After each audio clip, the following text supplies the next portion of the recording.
o universo começou a existir. Dependendo da escola cuja qual você vai ler ou estudar, eles vão dar algumas informações baseadas em experiências de carbono. Eles vão falar algumas datas de milhões, de centenas de milhões de anos, mas ninguém sabe, porque Deus não permitiu. Ninguém sabe com exatidão quando tudo isso vai acabar. Ninguém tem essa informação. Foi algo que Deus não dividiu com ninguém. Ninguém sabe quando Jesus vai voltar. Ninguém. Essa foi uma informação que Deus decidiu que não iria compartilhar com ninguém. Não adianta, você vai ver teólogos, você vai ver algumas pessoas que vão pegar livros, profetas, fazerem contas de semanas e todas essas coisas, mas eu posso dizer para você, é balela, certo? O próprio Jesus disse que ninguém sabe, ok? E às vezes você vê na internet alguém fazendo conta e você acredita mais na pessoa do que em Cristo. Ninguém sabe com exatidão o dia que ele nasceu. Ninguém. Não tem como afirmar que foi no dia 25. Isso foi uma conveniência, certo? Mas aí eu pergunto a você, qual a diferença? Se ele nasceu em dezembro, outubro, novembro, 25, dia 2, dia 14, faz alguma diferença para você? Faria alguma diferença para você se um ente querido seu morresse de infarto ou atropelado? Não. O que faria diferença para você foi que ele morreu, e isso iria entristecer o seu coração. Então, para nós, ok? Se é para comemorar hoje, nós vamos comemorar hoje. Por quê? Porque uma coisa estamos certos, ele nasceu, e isso nos basta. Não conseguimos ter com exatidão. Ninguém sabe com exatidão o dia que chegou nesse mundo. Ninguém. Não tem como saber. Você sabe o dia do seu nascimento. Isso você sabe. Certo? O dia que você nasceu foi registrado. Agora, o dia que o espermatozoide do seu pai fecundou o óvulo da sua mãe, ninguém sabe, sua mãe não sabe, seu pai não sabe, porque isso é algo que Deus decidiu não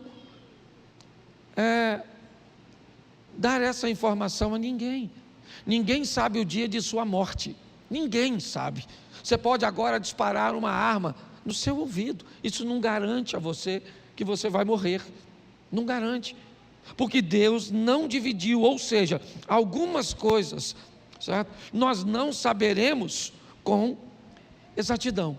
Uma coisa nós precisamos saber e ter a consciência: o homem estava perdido e Deus criou um plano para salvá-lo, e esse plano se cumpriu em Cristo Jesus. Isso é o que nós precisamos saber. Nós estávamos perdidos e Deus criou um plano de salvação que precede a criação do mundo. O apóstolo Pedro diz isso: o sangue de Cristo já era conhecido antes da fundação do mundo. É assim que funciona. Deus nunca perdeu o controle de nada.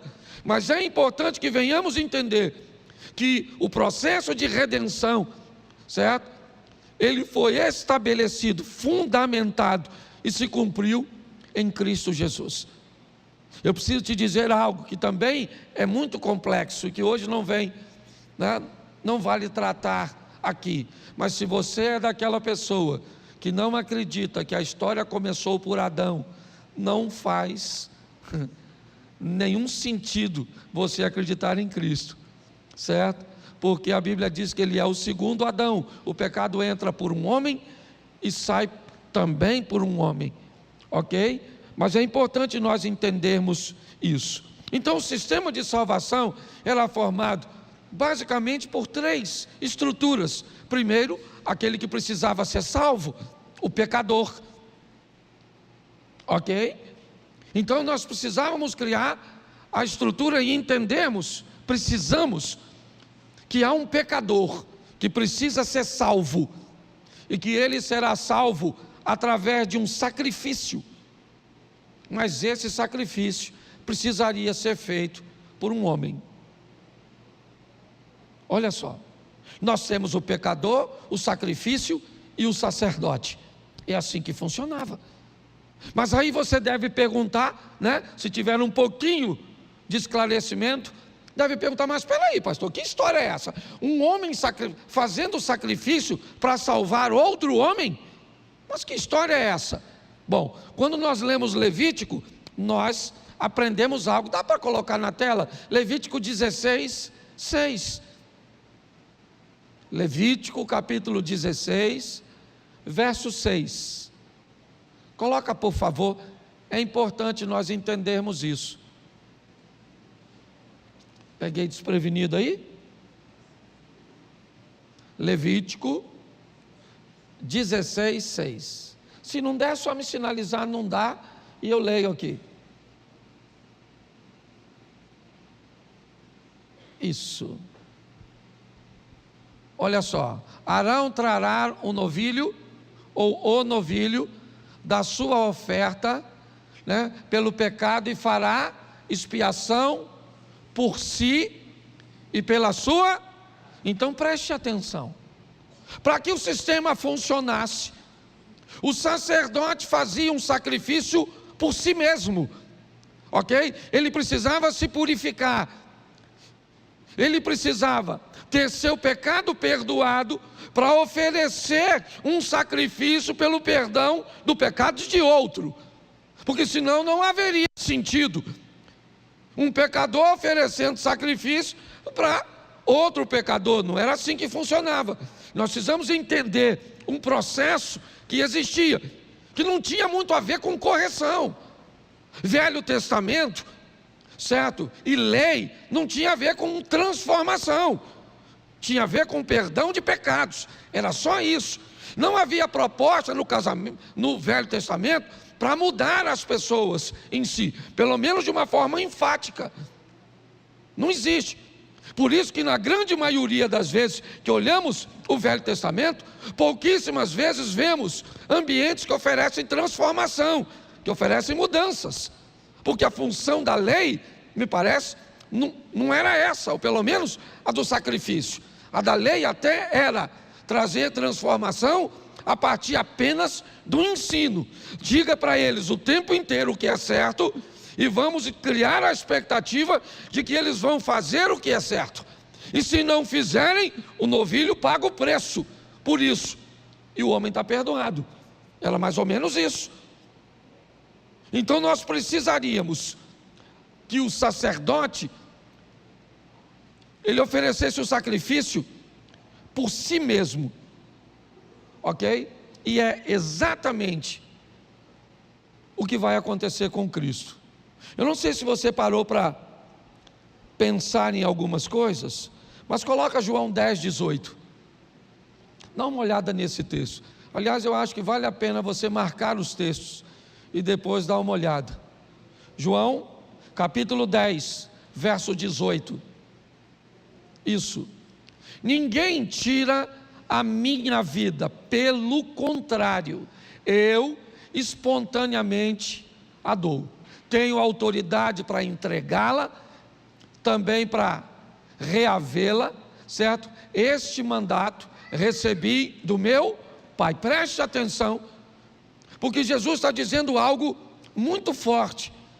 Ele está dizendo: olha, apesar de eu ser o Cordeiro, e é isso que nós vamos ver já já, eu também sou o sacerdote, eu ofereço a mim mesmo. Ele diz: ninguém tem autoridade para tirar a minha vida. Tentaram matá-lo diversas vezes. Pôncio Pilatos disse a ele: cara, defenda-se, eu posso salvar você agora, eu tenho na minha mão o poder de te dar vida ou de tirar. Jesus disse: Pilatos, você não teria poder nenhum se o meu Pai que está no céu não tivesse lhe concedido. Jesus sabia quem ele era e o que ele podia fazer. Então ele está mostrando que ele vai ser o cordeiro, é verdade, mas ele diz que também é o sacerdote. Ele diz: sou eu que vou entregar a oferta, porém a oferta sou eu mesmo. Eu tenho poder para não fazê-la, eu tenho poder para reavê-la. Jesus me parece que está tentando dizer para todos: eu queria que vocês entendessem que eu tenho o controle de todas as coisas. Eu estou fazendo o que eu quero fazer, fui eu que decidi fazer isso. Ele tinha tanta convicção disso, que ele chama um cara, que era um de seus melhores amigos, chamado Pedro, de inimigo, porque tenta impedir que sua missão se cumpra. E chama um cara que o traiu de amigo, porque na cabeça dele todos que me aproximam de meu destino não são meus inimigos, são meus amigos, até quando estejam pensando que estão fazendo mal. Na cabeça de Jesus, quem aproxima, ou que aproximava ele de seu destino, era seu amigo, e quem o afastava de seu destino, era seu inimigo. A ótica dele era bem interessante. Por isso ele diz: ninguém tira a minha vida, sou eu que dou, posso reavê-la a hora que quiser, porque Deus me deu esse poder. João capítulo 1, verso 29, nós ainda temos esse texto, onde aqui no 18 ele é o sacerdote, mas dá uma olhada, no dia seguinte, vendo que Jesus vinha em sua direção, João disse: eis o Cordeiro de Deus que tira o pecado do mundo. Se lá ele era o sacerdote, aqui ele é a oferta. E ele diz: eu ofereço a mim mesmo. É isso que nós precisamos entender. Às vezes quando nós assistimos um filme, às vezes quando nós lembramos de tudo isso, nós choramos, porque parece ter sido uma fatalidade. Não foi. Jesus não está morto, ele está vivo. Você está entendendo? Ele está sentado à direita do Pai, e um dia vai nos receber em glória, dizendo: vinde bendito do meu Pai, receba por herança. É assim que funciona. Ele não é um coitadinho, ok? Não, é assim que funciona, e precisamos entender isso, tá certo? Mas eu quero mostrar algumas coisas para você no que diz respeito ao nascimento dele, que eu acho importante nós sabermos. Quanto mais informados tivermos, lembra da historinha do dinheiro? Quando alguém vai ser treinado para reconhecer uma nota falsa, como é normalmente que eles são treinados? Não recebendo uma nota falsa. O que eles recebem o tempo inteiro são notas verdadeiras. Não se entrega uma nota falsa para alguém identificar uma nota falsa. Não. Primeiro, ele vai receber tantas notas verdadeiras, que quando ele encostar a mão numa falsa, você já notou que o cara está contando no banco, ele está contando, mas quando passou na mão dele, alguma coisa que desperta nele dúvida, ele põe do lado para olhar depois. Aí ele vai reconhecer características da nota, marcas, certo? Mas ele conhece tanto a verdade, Cláudio, que quando ele passa a mão na mentira, ele sabe: opa, isso aqui tem algo errado. Vale olhar um pouco mais, vale oferecer um pouco mais de atenção. É assim que funciona. Quando a Bíblia diz que verdade liberta, é exatamente isso.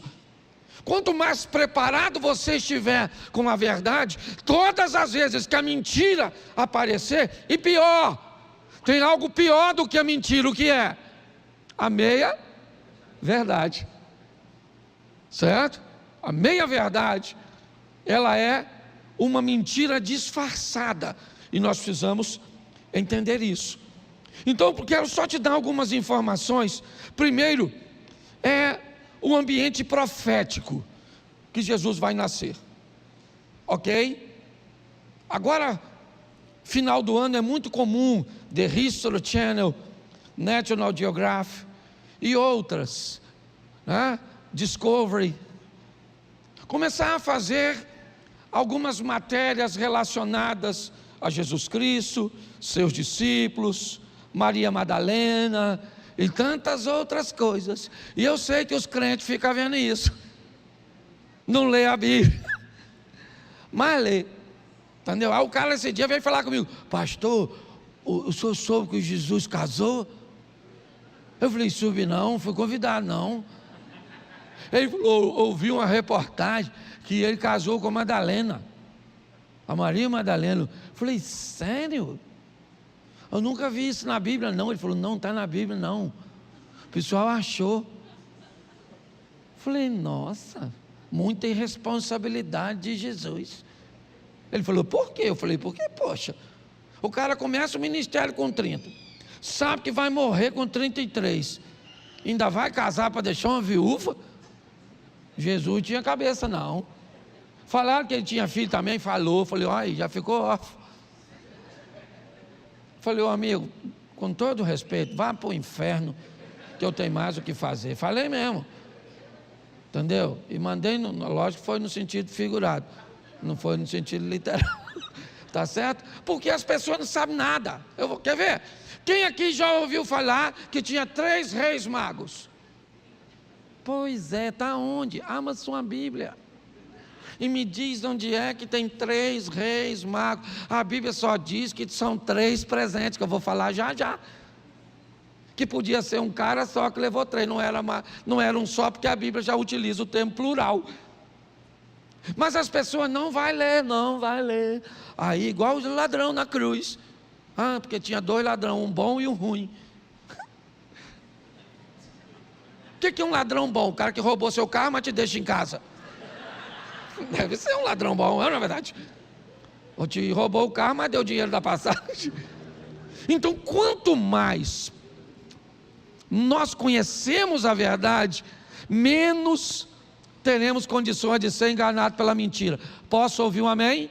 Então eu vou te dar aqui alguns versículos rapidinho. Isaías 7,14. Vamos lá. Isaías capítulo 7, verso 14, ok? Portanto, o Senhor mesmo lhe dará um sinal: eis que a virgem conceberá e dará à luz a um filho, e lhe chamará o nome. Oh, beleza! O que ela era? Ela era uma? Sim ou não? A Bíblia está escrito virgem? Tá, não tá? Pois bem, você vai ouvir que Maria não era virgem. Vão questionar sua virgindade, vão questionar seu relacionamento com José. E talvez, se você tiver só esse texto, ele não seja suficiente para refutar aquilo que você quer defender, e que alguém um pouco mais preparado do que você pode usar e jogar sobre você algum argumento. Mas sem um texto bíblico que é extraordinário para falar que Maria era virgem, e nem fala de virgindade e nem de Maria. Ele está no sonho de Nabucodonosor, o rei da Babilônia. Daniel capítulo 2, verso 34. Daniel 2, 34, coloca aí. É porque a tradução está diferente da minha, mas vamos lá com essa mesmo. Enquanto o Senhor estava olhando, uma pedra foi cortada sem auxílio de mãos, atingiu a estátua nos pés, de ferro e os, põe o 35, o ferro, o barro, o bronze, a prata e o ouro foram despedaçados no mesmo instante, e se fizeram como palha, como a palha das eiras no verão. O vento os levou, e deles não se viu mais nenhum vestígio, mas a pedra que atingiu a estátua se tornou uma grande, e que encheu. Então volta no 34 para ficar fácil. 33. Não. Deixa eu pegar a minha aqui, fica fácil. 34 mesmo. Vamos lá. Bota o 35. Isso. Ferro, barro, bronze, prata e ouro. Vamos lá? Ouro, Nabucodonosor, Babilônia. Prata, certo? Medo-Persa, a fusão da guerra dos dois, certo? Bronze, os gregos, ok? Ferro, a perna de ferro, ok? O reino maior, a perna aqui, ok? A perna de ferro, o reino dos romanos, e o pé envolto em ferro misturado. Ferro e barro já é o finalzinho do Império Romano, onde uma pedra que é cortada sem a mão de homem, você está entendendo? Sem a intervenção do José, sem a necessidade de um espermatozoide, não tem, é uma pedra. Lembra, Jesus é a pedra de esquina, que os edificadores nunca peguem um versículo só. Esteja preparado para basear a sua fé, ok? E para nortear outras pessoas. Está Nabucodonosor, está lá. A história está passando por ele. O império caiu, o maior império. O cara foi o construtor de uma das 7 maravilhas do mundo antigo, em homenagem à sua esposa, os jardins suspensos da Babilônia. Depois da fusão, certo, que derruba o filho de Nabucodonosor, quando Ciro ou Dário, como queiram aí os estudiosos, acabam governando, onde Daniel vai para a cova dos leões, e aí nós temos os gregos, Alexandre o Grande e toda a sua estrutura, a Grécia, o helenismo e tudo aquilo que eles fizeram, e aí nós temos o Império Romano, sua expansão, suas rodovias, seus pedágios e tantas coisas, mas caiu. Sabe quem derrubou tudo isso? A pedra que foi cortada sem a mão de um homem, aquele que foi colocado no ventre de Maria. Olha só, eu não sei se você viu, mas está lá, esmiuçou tudo, e tudo se tornou como palha. Mas, olha, mas a pedra, quem é a pedra? A pedra quem é? Mas a pedra que feriu a estátua se tornou uma grande e encheu toda. É o evangelho, é o que nós estamos fazendo aqui. Você consegue entender isso? Nós precisamos estar preparados para isso. Esse era o ambiente profético. Note que eu citei 2 textos, Isaías e Daniel, do Velho Testamento. Mas nós temos o nascimento de Cristo no ambiente de fato, ok? Citei o profético primeiro, do Velho Testamento, apontando, e não fui a Gênesis, falar da semente da mulher que esmagaria a cabeça da semente de Satanás, o pecado. Porém, inimizade entre ti e a sua semente, esta lhe ferirá a cabeça, e tu lhe ferirás o calcanhar. Você consegue entender isso? Já imaginou o que acontece? Alguém já teve um calo no calcanhar? Já teve uma ferida no calcanhar? Quando alguém é ferido no calcanhar, como é que é o andar dessa pessoa? Torto, manco. Isso. A palavra fala exatamente isso. O que Cristo veio fazer foi o que? Esmagar a cabeça, finalizar, exatamente isso, com a serpente. Mas esta feriria o calcanhar. Qual é o calcanhar de Cristo? Por que é que falam mal dele? Por causa de nós. Porque nós andamos tortos, ou tortos. Por isso que fala mal da igreja, por isso que fala mal, certo? De Cristo. É assim que funciona, mas isso é outra coisa. Mas no ambiente de fato, ele nasce de uma jovem, ok? Se alguém vai querer questionar a sua virgindade, eu já provei a você no ambiente profético, ok? Ele nasce em Belém, isso a maioria concorda, certo? Alguns questionam se é dezembro ou não que ele nasce, mas não há texto que diz que são 3 os reis, astrólogos ou magos, está certinho? Então, por favor, corrija sua colocação e diga apenas que foram 3 presentes. Eu sei que a Igreja Católica deu até nome, Gaspar, o Belchior, não é isso? E tem o outro, como é que é o outro? Me ajuda aí, gente. Se não fizeram primeiro comunhão, não? Eu estudei em colégio de freira, pô. Baltazar! Olha só, até nome jogador de futebol. Certo? Mas preste atenção, eu só estou te dando informação. Hoje é só isso. Já já eu vou orar. Mas esses indivíduos, que eu não sei te precisar quantos são, também são 3, 4, 5, 10, sei lá. Sou obrigado a saber tudo. Eles trazem 3 presentes. E é com eles que eu quero terminar. Porque tudo traz uma sinalização, um propósito. Quais são os presentes que eles trazem consigo? O que era? O que era? Ouro. Ok? Vamos começar pelo ouro. Quando traz o ouro a Cristo ou a Maria, na verdade estão falando de sua realeza. O presente traz consigo a informação de que aquele será rei. É isso. Ele traria sobre a cabeça, né, uma coroa. É assim que funcionava, envolvendo pedras preciosas e ouro. Mas não é essa a coroa que estava na cabeça de Jesus. Mateus 27, 29 diz o que era. Mateus: tecendo uma coroa de espinho, puseram-lhe na cabeça, certo? E na mão direita um caniço, e ajoelhando-se diante dele, escarneciam, dizendo o quê? Salve o quê?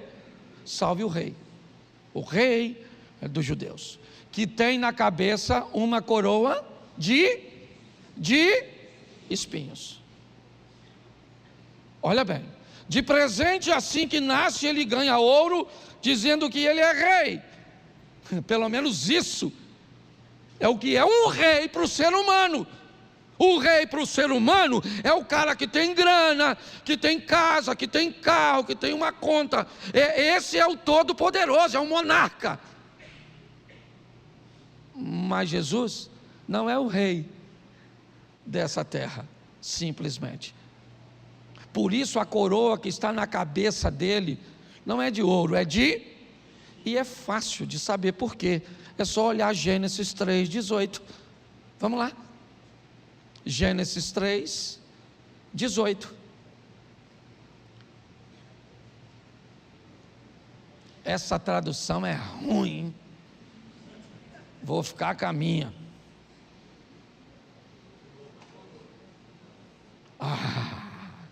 Louvado seja Deus, abençoe a turma da mente. É Marcelinho? É isso aí, cresceu no meu conceito. Ela também, ela quem? Você sabe quem? Ela produzirá também. Ela quem? Você sabe quem é? A terra. A terra produzirá o quê? Isso. Lembra quando Jesus vai ser tentado?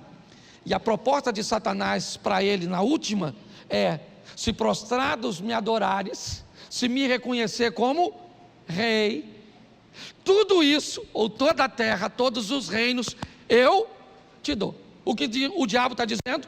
Eu sou o rei de tudo isso. Assim que o pecado entra, a terra produz o quê? Espinhos. Sim ou não? Pois é. Quando um rei normalmente é deposto, a coroa do rei vai, ou do rei perdedor, sai da cabeça do rei perdedor, e uma cerimônia é realizada, conduzindo a coroa do rei perdedor, sendo colocada na cabeça do vencedor. Isso diz que agora o reino que pertencia ao outro rei, agora é o do detentor da coroa. Se a terra produzia espinhos, e se Satanás ofereceu os reinos da terra para Cristo, para ele o adorar, quando Jesus recebe na cabeça uma coroa de espinhos, Deus está dizendo: o meu filho agora é rei de tudo isso. Você consegue entender? Quando Jesus recebe a coroa de espinho, não fique preocupado com ouro. No céu tem ouro de sobra. Pelo menos aqui na ótica do que eu estou ministrando. Tá certo? Mas é importante que entendamos que essa coroa de espinhos, ela precisava estar na cabeça de Jesus, porque ele está destronando o inferno e reinando. Nós precisamos entender e amadurecer isso o mais rápido possível. Então isso representa o ouro.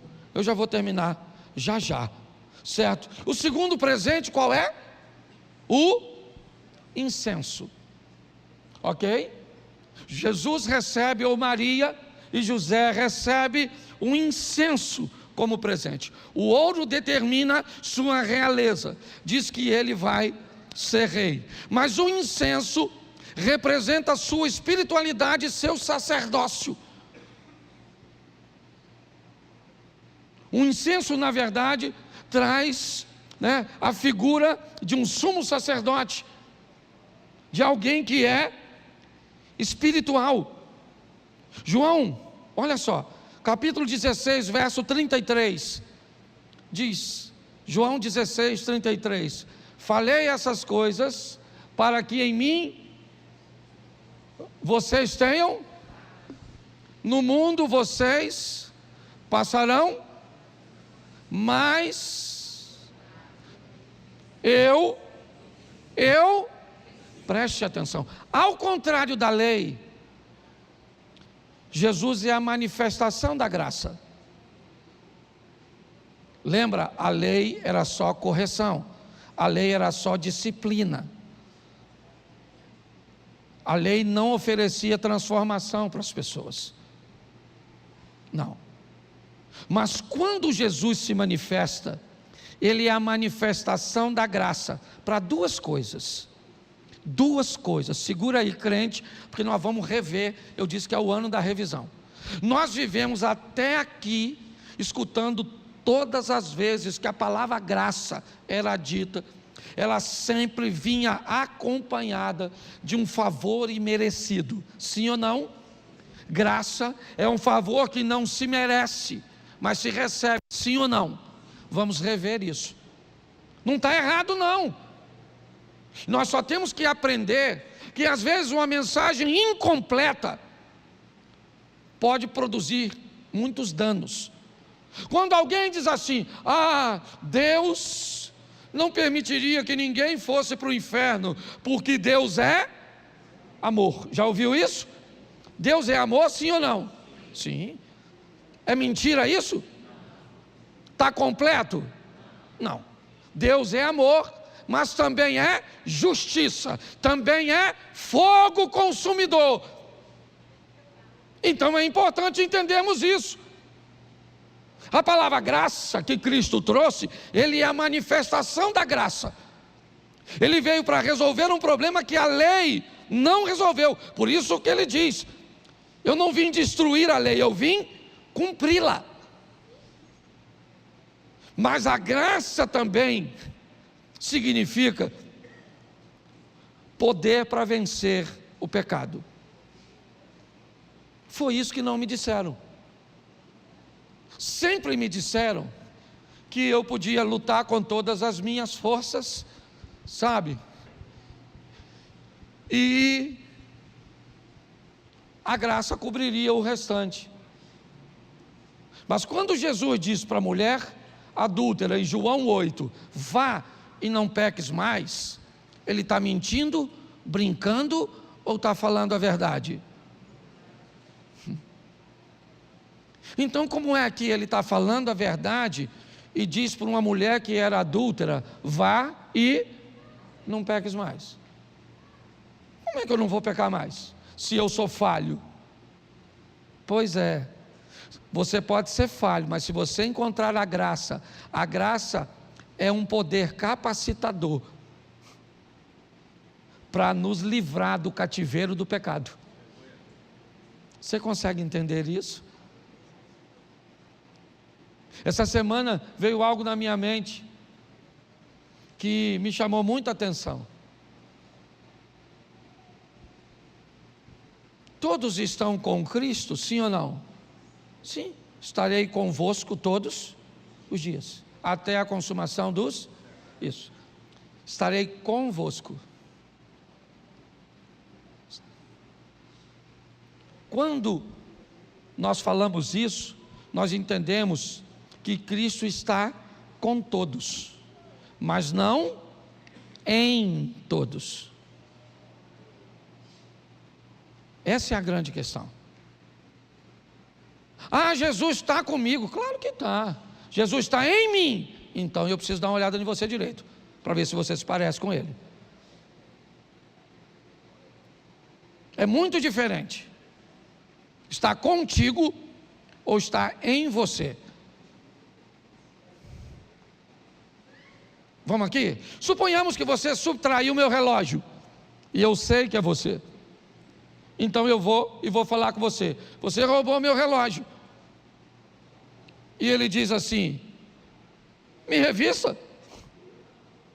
O que ele está me dizendo? O que você diz que eu roubei não está em mim. Eu digo, não, pode não estar em você, mas está com você. Onde você colocou eu não sei. Então há muita diferença. E é isso que nós temos que rever. Sabe? Essa história de que eu estou com Jesus. Beleza, eu estou com Jesus. Eu estou em Jesus. Então nem precisa me dizer que você está com Ele. Eu já sou capaz de ver, porque Ele está em você. Um exemplo disso? Vamos lá? Jesus é preso, todo mundo se dispersa, ok? João consegue uma maneira, né, se conectando com as mulheres que recebiam, ou que estavam sob menos ameaças. Então João se mistura com elas, e por isso ele é um dos discípulos que ainda consegue chegar até perto da cruz, na crucificação, onde ele ouve de Jesus, certo? Essa é sua mãe, ou cuide dela, e diz para Maria, cuide dele como seu filho. Mas Pedro tenta manter um distanciamento, mas também uma proximidade, onde ele possa observar tudo. E naquele momento Pedro é identificado como alguém que anda com Jesus. E algumas pessoas começam a perguntar: você era discípulo dele, você andava com ele? Pedro falou: não, você está enganado. Eu não sei nem quem é esse tal de Jesus. E continua, e alguém olha para ele de novo e diz: você realmente estava com ele? Ele diz: não estava. E aí umas mulheres dizem: você era um deles, porque você se parece com ele, você fala como ele. Quem olha para você faz-me lembrar dele. Porque quando Cristo está em nós, não precisa dizer, quem olhar vai ver. Nós vamos passar a nos parecer com eles. É isso. É para isso que ele nasceu. Para que num relacionamento que começaria com ele, estarei convosco, mudaria depois de um tempo para estarei em vós. Ele é a manifestação da graça. O incenso fala de sua espiritualidade, de seu sacerdócio, daquilo que ele carrega. Ele carrega a graça que apaga o pecado e dá condições ao homem de parar de pecar. Isso para mim é novo, Cláudio. Eu tenho 32 anos de evangelho, mas eu confesso para você que eu não achei que eu seria capaz de parar de pecar. E agora eu tenho lutado todos os dias para parar de pecar, parar de pecar, parar de pecar, parar de pecar. Nunca vou ter o direito de falar de ninguém, mas eu posso conseguir isso. E você também. Terceiro presente, para não demorar muito, o que é? O que é? A mirra. Tá certo? Para a cultura de quem está recebendo, talvez tenha entendido, né? O menino nasceu, eles sabem que não foi por mão de homens, José sabe que não tem participação, Maria sabe de tudo. O menino recebe o ouro, a realeza, recebe o incenso, a espiritualidade, o sacerdote. Mas quando a mirra chega, ela traz uma informação que não é muito boa. Acaba de chegar um dos produtos utilizados nos sepultamentos. O terceiro presente vai falar de sua morte. Nós não vamos falar disso hoje, vamos deixar isso para a Páscoa. Mas vale a pena nós considerarmos João capítulo 2, verso 4 e depois João 18, 11 e a gente encerra. João 2, 4. Mas Jesus respondeu: por que a senhora está me dizendo isso? Ainda não é chegada a minha... Isso, Maria está pedindo a Jesus que resolva um problema para ela, no casamento de Caná. O vinho acabou, o casamento estava entrando numa crise, o vinho, cheiro, o vinho, cor, o vinho, sabor, acabou. O que tem naquele casamento? Água. Água não tem cheiro, água não tem cor, água não tem sabor, ok? Maria olhando para aquilo, lembra do texto? Ao terceiro dia fizeram-se umas bodas, um casamento em Caná da Galileia. Estava ali Maria, mãe de Jesus.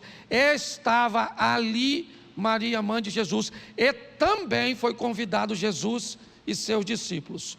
O texto sugere que Maria não precisa de convite, o que indica que quem casava era próximo a ela, mas a Jesus, que não estava vivendo com ela, ok, estava vivendo na casa da sogra de Pedro, em Cafarnaum, era lá que ele estava, e ali ele realiza seu primeiro milagre. Mas Jesus diz algo a Maria: eu não vim para isso, não é chegada a minha hora.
stars where your whispers take flight. Electrified emotions, they dance around my heart. In this digital garden where we never have to part. Shadows blend with colors as the beat sets me free. Every note a memory, every rhythm you and me. Echoes of you in synth waves, feel you near in the pulsing haze. It's such a world where we collide. You love the rhythm in my mind. With the glow of city lights, our shadows intertwine. In this kaleidoscope of love where the past and future align. With every step I take, I feel your presence strong. And this digital symphony where our hearts belong.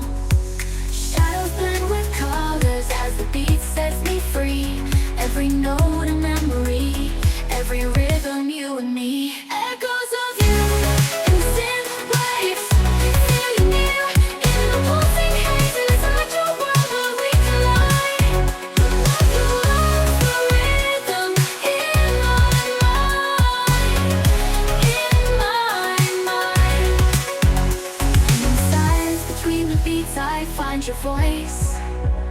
In the flicker of the lights I see your choice. Together in this dream we'll never fade. In the echoes of our love we'll always stay.